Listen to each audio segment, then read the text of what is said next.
Staf Umum Angkatan Bersenjata Ukraina 14 Januari melaporkan, militer Rusia total kehilangan 811.090 tentara di Ukraina sejak dimulainya invasi skala penuh 24 Februari 2022. Jumlah ini termasuk 1.330 korban yang diderita pasukan Rusia hanya dalam sehari terakhir.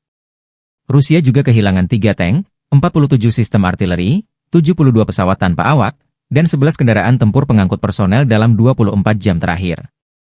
Menurut laporan militer Ukraina tersebut, pasukan Vladimir Putin total kehilangan 9.767 tank, 20.326 kendaraan tempur lapis baja, 33.791 kendaraan dan tangki bahan bakar, 21.923 sistem artileri, 1.262 sistem roket peluncur ganda, 1.044 sistem pertahanan udara, 369 pesawat terbang, 331 helikopter, 222.004 pesawat tanpa awak, 28 kapal dan perahu, dan 1 kapal selam.